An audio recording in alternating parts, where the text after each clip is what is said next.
All right. So I'm going to still hammer this point home until I feel like it's not necessary to hammer it home, but I'm going to hammer it for a while because it needs to happen for a while. I've been on Facebook and promoting J Juice for the last 4 years, ever since at least 2016. That was my initial recalibration, which meant that I was doing a bunch of waterfalls. I was exploring the food supply and understanding all the different layers of programming that I was subjected to for the last 40 years of my life. And so if you have been on the Jilly Juice for the last 4 years or even the last year, and you've been on it faithfully, maybe you're doing it every week, maybe you've done waterfalls once a month, every week, every day, maybe you're microdosing J Juice, doing a shot or 2 cups a day. At first, we didn't understand. Like, I knew there was a lot of evolution going on, but I didn't understand why. So I couldn't tell if someone was blowing smoke up my ass or if they weren't taking enough. And then I realized that I got off the J Juice back in the early 2020 because I was writing my book. And so when I was dealing with the headaches and all the different initial symptoms of the COVID, I was like, well, I really don't feel like doing J Juice. I don't have time. I have to write this book. I have to do this. I have to do that. I just don't like every single symptom that I dealt with, except for maybe a few times that I do waterfalls. I probably did waterfalls a handful of times since 2020, since the COVID. Well, using so much J Juice will then turn into a cure. Okay? And so if you've been on the J Juice for the last 4 years, now it's time to get off. Because what's going to happen is then the body is going to get used to the J Juice and it will cure you in the state that you're in. But with the amount of electricity in the air and people are still buying into the deprivation, the discrimination of the food supply, they're not getting enough covalent bonding, enough substance to handle not only Jilly Juice, but also the environment. And so then their symptoms disappear. They're like, oh, I'm healed. Well, okay, according to the holistic allopathic, yeah, you're healed, you're cured, because yes, salt can be used as a cure as much as it's an energetic force to open up ionic gates. But what happens is people use it as a pain remedy.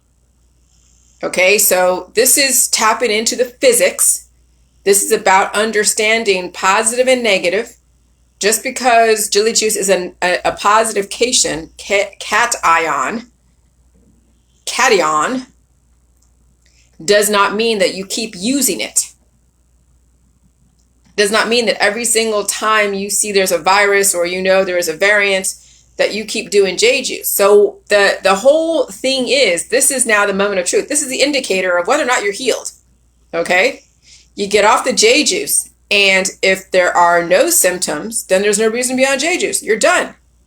And if there are symptoms, there's no reason to do J Juice because now you have to adapt to the level of the environment and not use J Juice as a cure, which is what people were doing.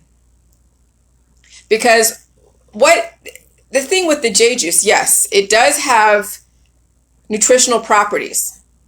It has probiotics, it has the cabbage and the kale nutrients, and then you have the food supply. Well, what happens is people are using far more J Juice than the food supply, and so they're energizing the nutrients far past the ability for it to actually distribute to the right places so you can experience cell regeneration. That's why the Egyptians, okay, like King Tut or Ashkenazin or whatever, only lived to be about 100 years, give or take. Why was it that maybe allegedly Moses or Noah from Noah's Ark maybe lived to 900 years or 300 years or 150 years? Well, because they were using salt as a cure. They weren't experiencing too many viruses. because maybe they didn't know about them at that time. And so then they were able to kind of eat the food supply, eat the meat, the milk, the cheese, all that stuff, whatever they had back then, the vegetables and all that. And then they used the saltwater flushes or salt water to help recalibrate, but not overuse it to where they're so skinny where they couldn't handle their environment. And so that's why some environments, people are more heftier because they have to eat more food. Because they couldn't, anyone that was skinny wasn't rich. See, back in the olden days, like way olden days, when you were a big, robust, rotund person, you were looked at as rich because you were able to have access to food. You kept that insulation on you, and you weren't subject to the same conditions and the same issues that a very skinny person way back in the days of antiquity were subjected to. So those that were bigger were actually living longer. That's why they had bellies back then. That's why the Rubenesque figure was more promoted or worshipped more than the very skinny figure.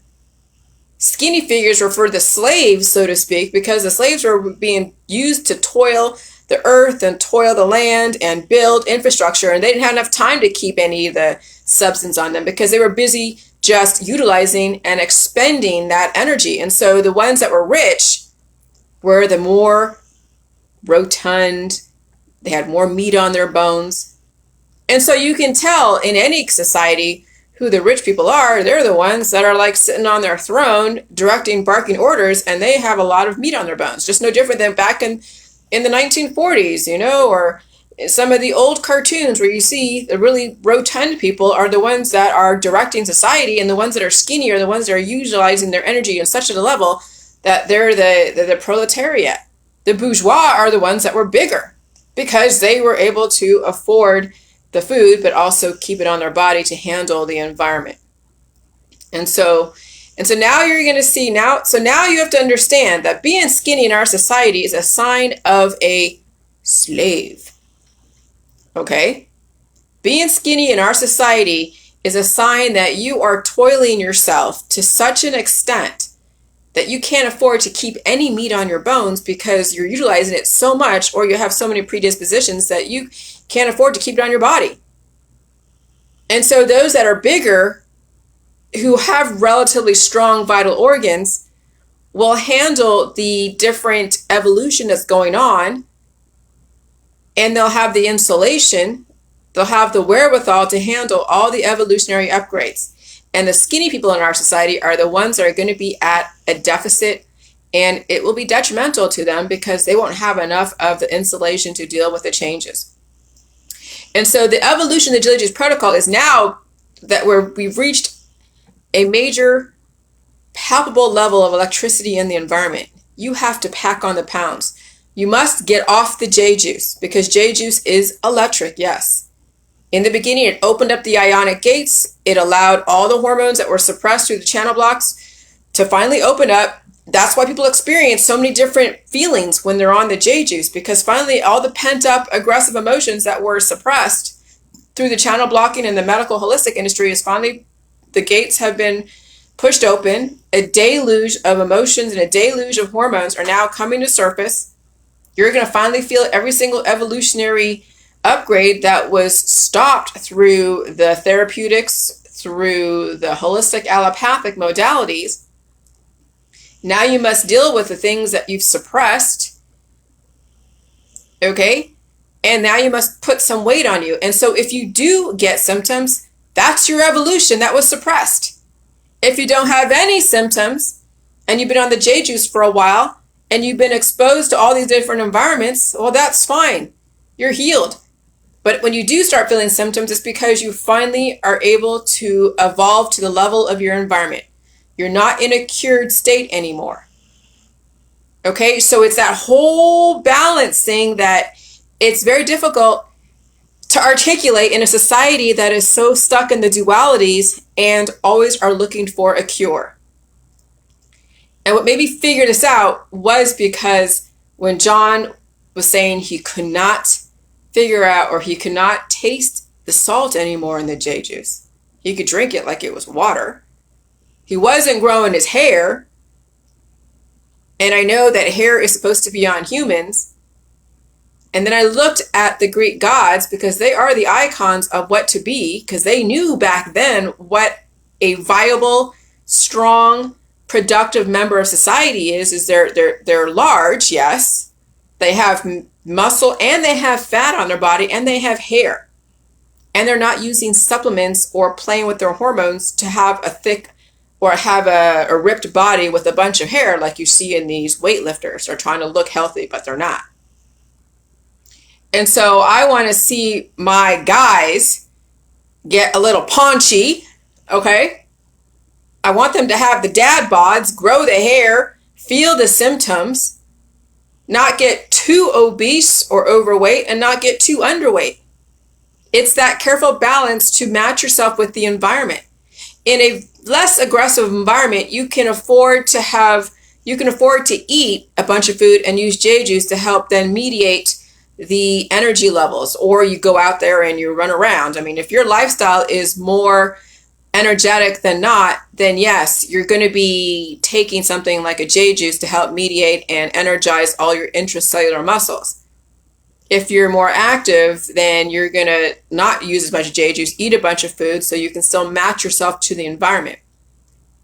However, in this environment, you have obese people and you have skinny people. You have people that are sitting in their office jobs, typing all the time, and people out there that are throwing steel and throwing garbage and throwing, lumber and hammering nails. And so you must take into account every single energetic, kinetic energy that is involved in your life, and you have to eat according to your lifestyle and eat according to the viral transducers that are in your environment, and you have to feel pain. Okay, what is that pain? Well, I just experienced like 3 different viruses. One that happened in 2 weeks, one that happened in 1 day, and then one that happened in another 1 day. Okay?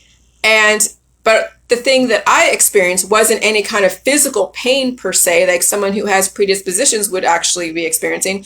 No, it was more like blowing my nose, coughing, and sleeping. So that's the extent of me evolving to my environment, given that I have reversed all my predispositions the last 4 years, and I probably reversed all my issues probably a couple years ago, but the environment was still active with different viruses. But eventually I was putting myself in a cured state because I could be around people who had the cold and flu virus and that were recently therapeuticized, and I didn't get any kind of symptoms. That doesn't mean that it's good. It means that I was in a cured state.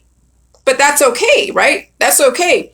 But when there's so many viruses and so much electricity, and you're taking the J juice and curing yourself, not feeling any symptoms, then you'll be on the decline, because now you just crossed a threshold. You just pushed it to the point of where now you've overstepped the dividing line between positive and negative. And now you're into the negative side, using J juice as a cure, no different than the holistic allopathic world. So again, the J juice and everything out there is about balance. However, if you're going to deal with pain as far as topically, then yeah, you can use J juice topically. Like, I have so much J juice still in my refrigerator, I haven't really used it except for topically. Like if I cut myself, or if I don't know, did something, scraped myself that I didn't know it until I felt the pain at some point, I just stick my finger in the J juice and the pain would be gone and my finger would heal, and that's fine.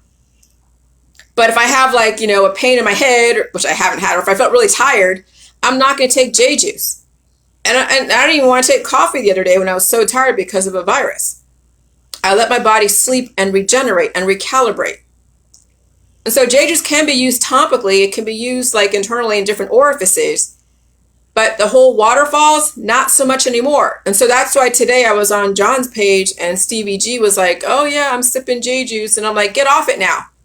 Time to get off the J juice, because you've already experienced a recalibration.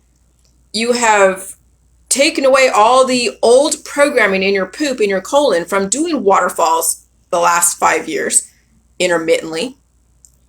And now you must recode your DNA with the current food supply, not with the organic food, but with the actual bioengineered big agri food that, yes, Bill Gates and Monsanto and all the different big tech companies that are providing you the food supply, you now need to code your body according to that programming, because the environment is also subject to the same programming. And if you're using seeds, like this guy Kurt was saying that, oh yeah, I found seeds from way back in prehistory days and I'm going to use that to eat, you're then eating caveman food that was built for the caveman who wasn't very innovative, who wasn't very evolved. And so then you're taking yourself back to the freaking caveman, and you don't want to be innovated. And that's what the holistic allopathic industry is doing, is that either they're curing you in a state of decline, or they're promoting one or two ingredients. So you don't have any innovation, and then your body is going to decline even faster because there's so much innovation in the atmosphere and you're not adapting to that level. And every single time you feel a pain, you're going to either take J juice, or you're going to take some kind of remedy, or do some kind of hot yoga to then mitigate the evolution. And then guess what happens? You will then go back to the state of decline that you were that was there prior to you using the J juice. The J juice like preempted and brought up all of these suppressed evolution. And so as far as an obese person, I could see an obese person using J juice and get stuck on it and use it as a crutch. Even when they get to proportional size, they're not used to feeling pain when you're on the J juice. So they're used to feeling pain, but they're used to using the J juice as a way to try to mitigate their uncomfortable feeling of bloatedness or everything else. And what happens is it creates a habit. When you are constantly using something to react to your pain, it becomes a habit. But what can I say to people? It's a careful balance.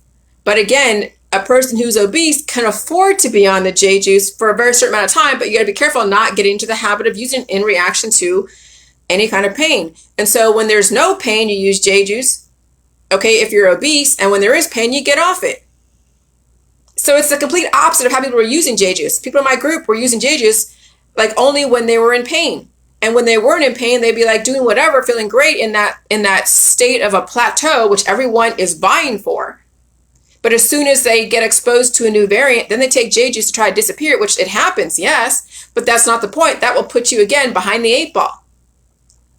Anytime you react to pain using anything, I don't care if it's J juice or anything else, which then proves that J juice actually is a viable cure, but a safer cure, but not really as safe when you have so much electricity. But what happens is people were using J juice for pain, and then they put themselves again behind the 8 ball because they're underweight. They're not keeping on the calories. They're washing away all the calories out of their body. And so eventually I just stopped altogether using J juice. I just didn't want it anymore. But some of you are still doing so many predispositions, and you're so afraid to get back to those predispositions because you're afraid that every time you evolve that you're bringing yourself back to where you were before, that you're going to use J juice to disappear it because you have that PTSD. Now it's time to meet all the pain in your environment. Just like you're going into the waves, you're facing it head on. And so that's going to be really now the focus of my book. Yes, I'm going to still talk about the Greek mythology and the Freemasons and the esoteric knowledge of the Trinity and the Catholic Church and, potential, the alien stuff, whatever, fine. But I'm also really going to focus on how people are using everything in reaction to pain, and they take what was good out of something and turn it into something bad because they overdo it. They go because it's so good on this end of the spectrum that'll be good for everything on a continuous basis, but they don't realize they cross the threshold from being good to now being something that works negatively against them. And that is the whole duality. That's the whole esoteric knowledge of the Trinity, is that you have two sides of the same coin balancing out the top of the capstone, which is the intelligence. And so you go from one extreme to the other, and there's like a playing pinball. You go, okay, I'm going to be now, and I'm so obese now, I'm going to get so skinny. You're like, oh my God, I'm so skinny. Then you stop doing what you're doing. Then you go back to being obese again. And that's the yo-yo dieting that's out there. You can't just starve yourself because you'll get skinny and then you'll get fat again as soon as you stop doing what you're doing. Until you actually reprogram your body to understand balance and to deal with pain and to use food in the food supply and to get the poop out without using an intermediary, you will forever be going from one extreme to the other. And that is exactly the whole crux of our society. And that's why people have to have the medical holistic, because people don't know balance. They go from one end to the other and from the other end to the other. And it's basically playing tennis. It's like watching a freaking yo-yo. It's watching a tennis match. But yes, drawn out over 50, 60, 70 years until there's nothing left. Until you've cured yourself to death.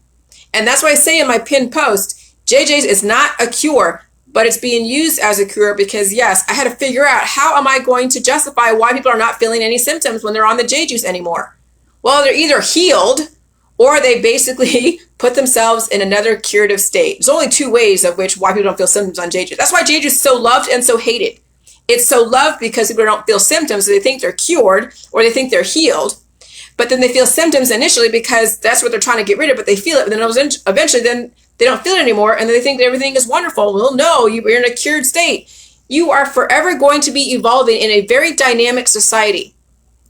There will never be a time where you're not going to feel any kind of mucus because the microbiome always changes, the viruses always change and mutate, people always change and mutate, industry changes and mutates, and everything is always in a flux of change. And you must feel the change, but recognize the indicators. It's mucus, it's coughing. And that's why if you don't get sick with a respiratory infection, whatever it is, then you're never going to exercise your diaphragm to be able to expel excess mucus. So the anti-vaxxers had a point where, yes, you actually be exposed to whatever sickness, but where they went wrong is they reacted to that evolutionary symptoms from the chickenpox or something else. They used all their different holistic remedies, which then took down their kids and them down another notch because they didn't understand the evolution of chickenpox. They didn't understand the evolution of every single virus out there. So they actually abused the whole point of getting sick and saying, oh, I have an immune system. Put your kid in a chickenpox party. And then they reacted to that with antibiotics. And if you are an anti-vaxxer, you know exactly what I'm talking about because that's exactly the mentality. People are not supporting their evolutionary process correctly because they keep trying to hide the pain with whatever, with the J juice, with some kind of elderberry syrup or turmeric or honey. And so that's why there's no credibility in the anti-vaxxers, no credibility in any of the for and against types of activists out there. I knew people that were still an activist were not evolving because they have cured themselves with the J juice. They never got off the J juice. They kept taking it and kept taking it. And then I'm like, why are they still arguing the same freaking arguments? Why are they still working with the same anti-vax, pro-vax? Why are they still, being pissed off at Dan Andrews or Boris Johnson or Biden? Oh, because they're in a cured state. They never actually evolved.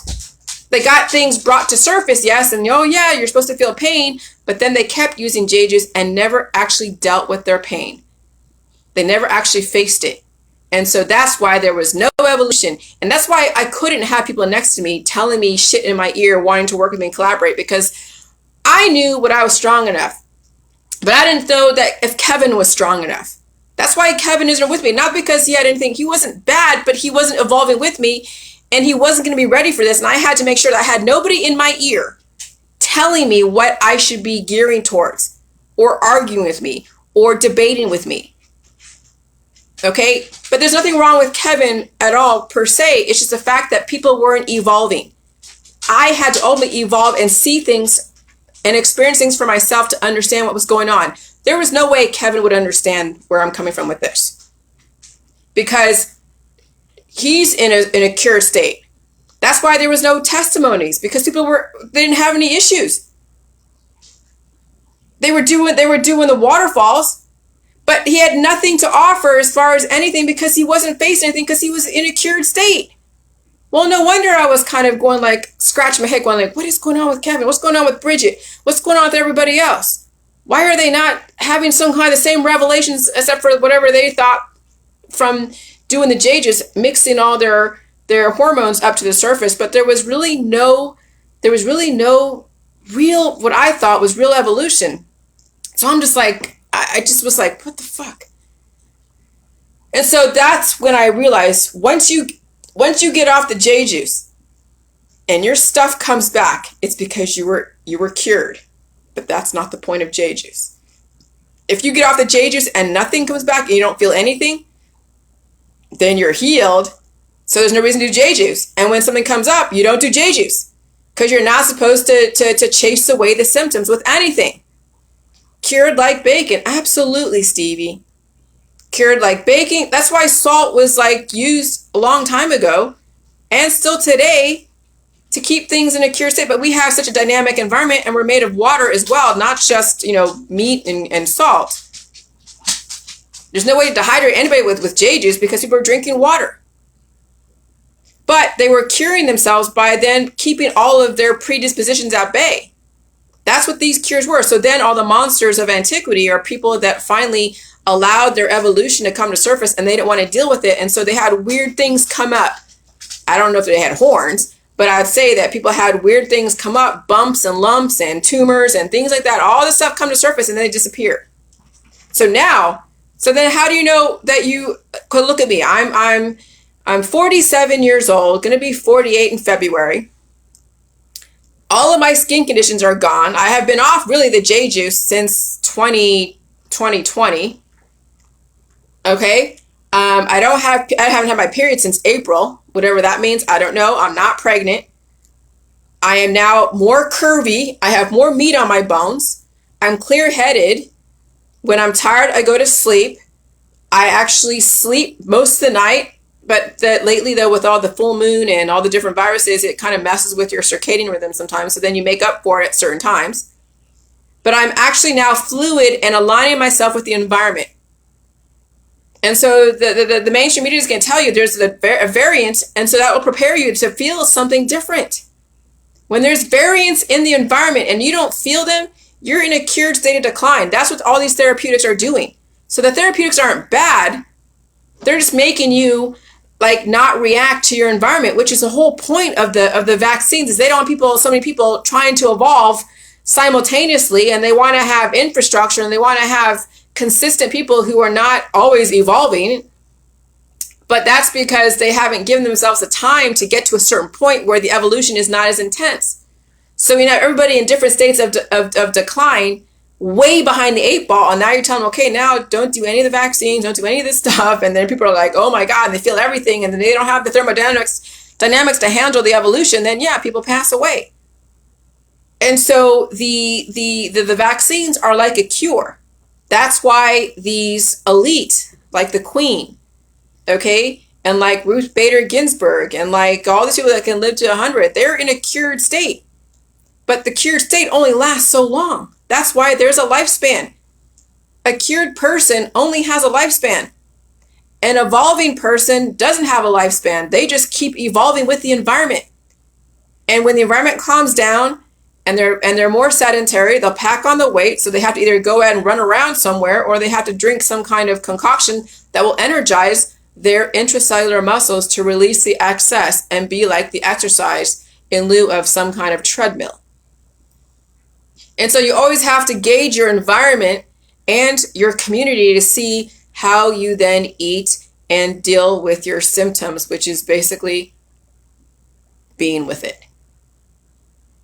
Which means that lifestyles are going to change, which they're telling you, yes, they are. I mean, restaurant industries are going under. All the excess industries are going under. Like, I have no reason really to go to any place really at this point. Like, I have stopped going to restaurants. I've really stopped going to a lot of different places because I don't feel the need. I'm at home thinking about how I'm going to devise this book. I'm watching Netflix to get more of an awareness of my community and how, like, I'm watching right now, what's it called? Startup. Totally good Netflix movie or series. It has everything you could possibly want as far as the sex, the drugs, and the rock and roll, and also computers. And then the whole binary, and you have somebody that was in the ghetto trying to come up into the bourgeois world. And then then they don't really have too much to offer in the bourgeois world because the world they came from was a very gangster world. And they're being used as security and they're trying to move up. But for them to be some kind of viable person in the bourgeois world, they have to play a part and almost go back to where they were, like a hood, because being a security, you have to, I guess they have to have some kind of mentality.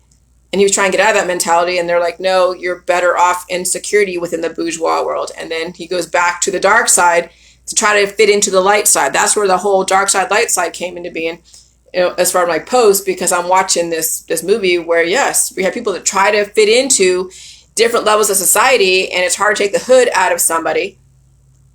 And then people that are, in the bourgeois are not looking at a hood person as someone that's viable only in a specific place. And so it's that whole dynamic of the conflict between the different cultures and how we view cultures and perceive them and what they offer, what they can offer to innovation and all that. So anyways, so I just want you to understand that this is the whole J-Juice world now. This is the J-Juice world. It's the mentality of understanding how to be fluid with your environment, facing pain without trying to take out organs, without trying to redirect your energy with positive.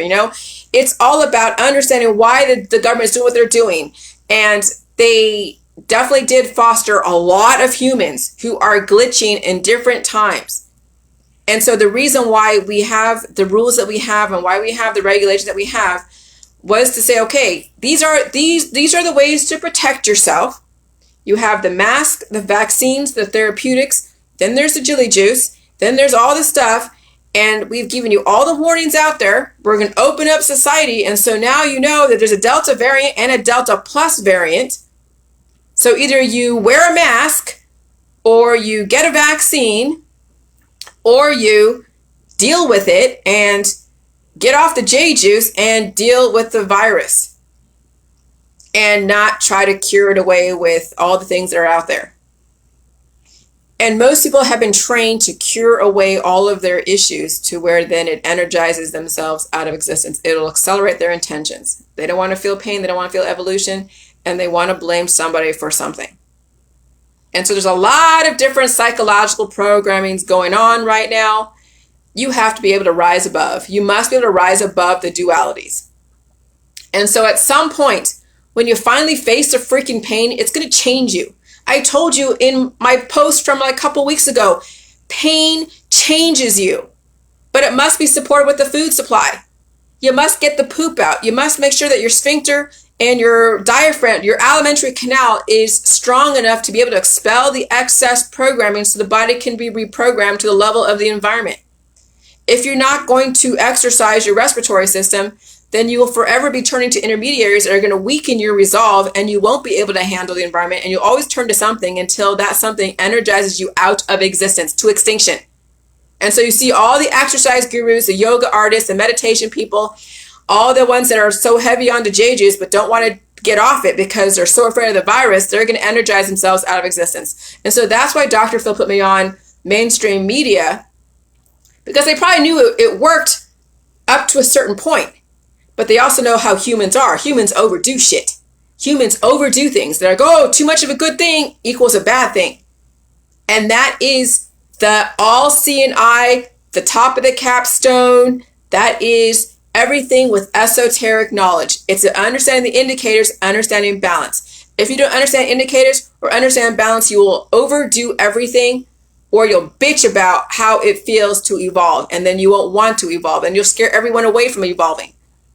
And so that's why I'm such a stickler with anyone that mischaracterizes their symptoms and bitches about their symptoms, because you are so lucky to have them. Some people are in such a cured state of decline, they don't feel anything, and they're on the decline until even hospice can't get them to be pain-free, because the body is now seriously dying to live. And why we have such an opioid epidemic, because so many zombies out there are trying to live and they're not allowing their body to live. And so they are now overdosing. Yes, cross the line between use and abuse. That's why there's so many overdosing, because the viruses are trying to evolve bodies that are such at a deficit that even the opioids are not working, or their usual doses are not working. So they have to keep upping the dose until they overdose. That's exactly what's going on. So you guys will figure it out, but that's the evolution of the J-juice protocol, is even the J-juice can be used and abused. And so now I have to come from my book from a totally different perspective, and that's what I'm working in my head right now. So I'm like, oh my God, I got all the content in my book for the most part, sort of. Now it's coming from a very different perspective, of which is going to take me probably a good part of summer and part of fall, because I want to see how my body's going to react to all the variants. Am I going to have just a sneeze and a deep cough for 1 or 2 days relative to the severity of the variant? Will I have 2 weeks of dealing with it, or will I have 2 days? And so my hypothesis is that every single time I get exposed to a new variant that forces me to cough and sneeze and mucus, that the time in between the beginning and the end will be shorter and shorter. And that's the whole point of J juice. And the point of the J juice mentality is that you can do without J juice and go anywhere and deal with anything. All right, bye.